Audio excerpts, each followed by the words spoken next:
Chapter 9. The Mock Turtle's Story.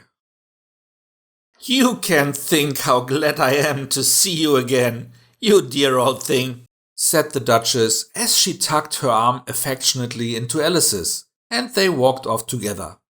Alice was very glad to find her in such a pleasant temper, and thought to herself that perhaps it was only the pepper that had made her so savage when they met in the kitchen.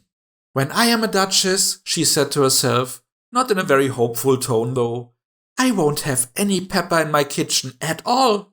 Soup does very well without. Maybe it's always pepper that makes people hot-tempered," she went on, very much pleased at having found out a new kind of rule, "and vinegar that makes them sour, and chamomile that makes them bitter, and barley sugar and such things that make children sweet-tempered. I only wish people knew that. Then they wouldn't be so stingy about it, you know." She had quite forgotten the Duchess by this time, and was a little startled when she heard her voice close to her ear. "You're thinking about something, my dear, and that makes you forget to talk. I can't tell you just now what the moral of that is, but I shall remember it in a bit." "Perhaps it hasn't one," Alice ventured to remark. "Tut-tut, child," said the Duchess. "Everything's got a moral, if only you can find it." And she squeezed herself up closer to Alice's side as she spoke. Alice did not much like her keeping so close to her. First, because the Duchess was very ugly, and secondly, because she was exactly the right height to rest her chin on Alice's shoulder. And it was an uncomfortably sharp chin. However, she did not like to be rude, so she bore it as well as she could. "The game's going on rather better now," she said, by way of keeping up the conversation a little. "'Tis so," said the Duchess. "And the moral of that is, oh, 'tis love that makes the world go round." "Somebody said," Alice whispered, "that it's done by everybody minding their own business." "Ah, well, it means much the same thing," said the Duchess, digging her sharp little chin into Alice's shoulder as she added, "And the moral of that is, take care of the sense, and the sounds will take care of themselves." How fond she is of finding morals in things, Alice thought to herself. "I dare say you're wondering why I don't put my arm round your waist," the Duchess said after a pause. "The reason is that I'm doubtful about the temper of your flamingo. Shall I try the experiment?" "He might bite," Alice cautiously replied, not feeling at all anxious to have the experiment tried. "Very true," said the Duchess. "Flamingos and mustard both bite. And the moral of that is, birds of a feather flock together." "Only mustard isn't a bird," Alice remarked. "Right, as usual," said the Duchess. "What a clear way you have of putting things."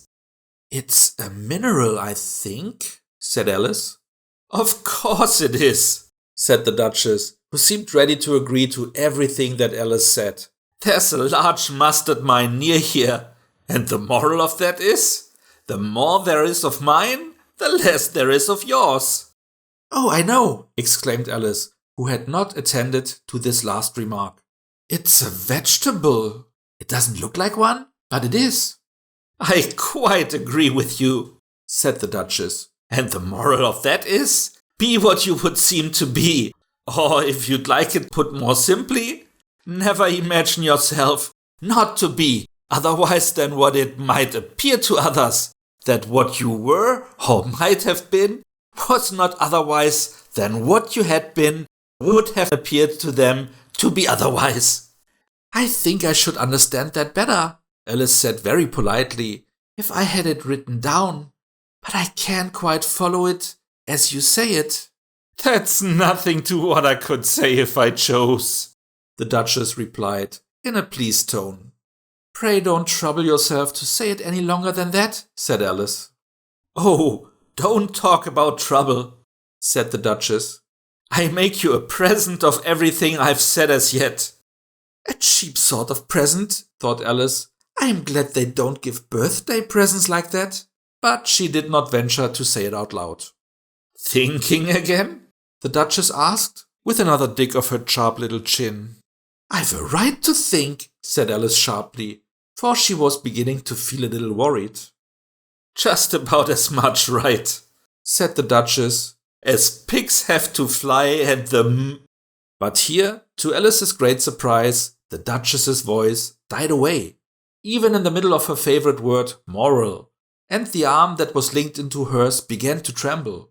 Alice looked up, and there stood the Queen in front of them, with her arms folded, frowning like a thunderstorm. A fine day, Your Majesty, the Duchess began in a low, weak voice. Now I give you fair warning, shouted the Queen, stamping on the ground as she spoke. Either you or your head must be off, and that in about half no time. Take your choice. The Duchess took her choice and was gone in a moment. Let's go on with the game, the Queen said to Alice, and Alice was too much frightened to say a word, but slowly followed her back to the croquet ground. The other guests had taken advantage of the Queen's absence and were resting in the shade. However, the moment they saw her, they hurried back to the game, the Queen merely remarking that a moment's delay would cost them their lives. All the time they were playing, the Queen never left off quarreling with the other players and shouting, "Off with his head!" or "Off with her head!" Those whom she sentenced were taken into custody by the soldiers, who of course had to leave off being archers to do this, so that by the end of half an hour or so there were no archers left, and all the players except the King, the Queen and Alice were in custody and under sentence of execution. Then the Queen left off, quite out of breath, and said to Alice, "Have you seen the mock turtle yet?" "No," said Alice. "I don't even know what a mock turtle is." "It's the thing mock turtle soup is made from," said the Queen. "I never saw one or heard of one," said Alice. "Come on then," said the Queen, "and he shall tell you his history." As they walked off together, Alice heard the King say in a low voice to the company generally, "You are all pardoned." "Come, that's a good thing," she said to herself, for she had felt quite unhappy at the number of executions the Queen had ordered. They very soon came upon a griffin, lying fast asleep in the sun. If you don't know what a griffin is, look at the picture. "Up, lazy thing," said the Queen, "and take this young lady to see the mock turtle and to hear his history. I must go back and see after some executions I have ordered." And she walked off, leaving Alice alone with the griffin. Alice did not quite like the look of the creature, but on the whole she thought it would be quite as safe to stay with it as to go after that savage Queen. So she waited. The griffin sat up and rubbed its eyes. Then it watched the Queen till she was out of sight. Then it chuckled. "What fun," said the griffin, half to itself, half to Alice. "What is the fun?" said Alice. "Why, she," said the griffin. "It's all her fancy, that. They never executes nobody, you know. Come on." "Everybody says come on here," thought Alice, as she went slowly after it. "I never was so ordered about before, in all my life, never." They had not gone far before they saw the mock turtle in the distance, sitting sad and lonely on a little ledge of rock, and, as they came nearer, Alice could hear him sighing as if his heart would break. She pitied him deeply. "What is his sorrow?" she asked the griffin, and the griffin answered, very nearly in the same words as before, "It's all his fancy, that. He hasn't got no sorrow, you know. Come on." So they went up to the mock turtle, who looked at them with large eyes full of tears, but said nothing. "This here young lady," said the griffin, "she wants for to know your history, she do." "I'll tell it to her," said the mock turtle in a deep, hollow tone. "Sit down, both of you, and don't speak a word till I've finished." So they sat down, and nobody spoke for some minutes. Alice thought to herself, "I don't see how he can ever finish if he doesn't begin." But she waited patiently. "Once," said the mock turtle at last, with a deep sigh, "I was a real turtle. These words were followed by a very long silence, broken only by an occasional exclamation of "Hick!" from the griffin, and the constant heavy sobbing of the Mock Turtle. Alice was very nearly getting up and saying, "Thank you, sir, for your interesting story." But she could not help thinking that there must be more to come. So she sat still and said nothing. "When we were little," the Mock Turtle went on at last, more calmly, though still sobbing a little now and then, "we went to school in the sea. The master was an old turtle. We used to call him Tortoise." "Why did you call him Tortoise, if he wasn't one?" Alice asked. "We called him Tortoise because he taught us," said the Mock Turtle angrily. "Really, you are very dull. You ought to be ashamed of yourself for asking such a simple question," added the griffin, and then they both sat silent and looked at poor Alice, who felt ready to sink into the earth. At last the griffin said to the Mock Turtle, "Drive on, old fella. Don't be all day about it." And he went on in these words. "Yes, we went to school in the sea, though you mayn't believe it." "I never said I didn't," interrupted Alice. "You did," said the Mock Turtle. "Hold your tongue," added the griffin before Alice could speak again. The Mock Turtle went on. "We had the best of educations. In fact, we went to school every day." "I've been to a day school too," said Alice. "You needn't be so proud as all that." "With extras?" asked the Mock Turtle a little anxiously. "Yes," said Alice. "We learned French and music." "And washing?" said the Mock Turtle. "Certainly not," said Alice indignantly. "Ah, then yours wasn't a really good school," said the Mock Turtle in a tone of great relief. "Now at ours, they had at the end of the bill French, music, and washing extra." "You couldn't have wanted it much," said Alice, "living at the bottom of the sea."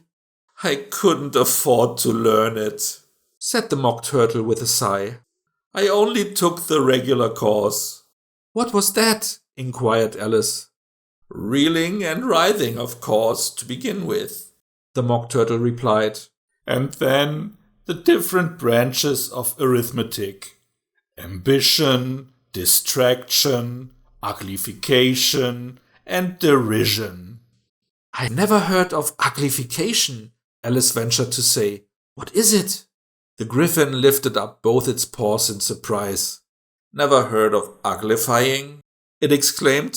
"You know what to beautify is, I suppose." "Yes," said Alice doubtfully. "It means to make anything prettier." "Well then," the griffin went on, "if you don't know what to uglify is, you are a simpleton." Alice did not feel encouraged to ask any more questions about it, so she turned to the Mock Turtle and said, "What else had you to learn?" "Well, there was mystery," the Mock Turtle replied, counting off the subjects on his flappers. "Mystery, ancient and modern, with seaography, then drawling. The drawling master was an old conger eel that used to come once a week. He taught us drawling, stretching, and fainting in coils." "What was that like?" said Alice. "Well, I can't show it you myself," the Mock Turtle said. "I'm too stiff, and the griffin never learned it." "Hadn't time," said the griffin. "I went to the classical master, though. He was an old crab, he was." "I never went to him," the Mock Turtle said with a sigh. "He taught laughing and grief, they used to say." So he did," said the griffin, sighing in his turn, and both creatures hid their faces in their paws. "And how many hours a day did you do lessons?" said Alice, in a hurry to change the subject. 10 hours the first day," said the Mock Turtle. 9 the next, and so on." "What a curious plan!" exclaimed Alice. "That's the reason they're called lessons," the griffin remarked, "because they lessen from day to day." This was quite a new idea to Alice, and she thought it over a little before she made her next remark. "Then the 11th day must have been a holiday." Of course it was, said the Mock Turtle.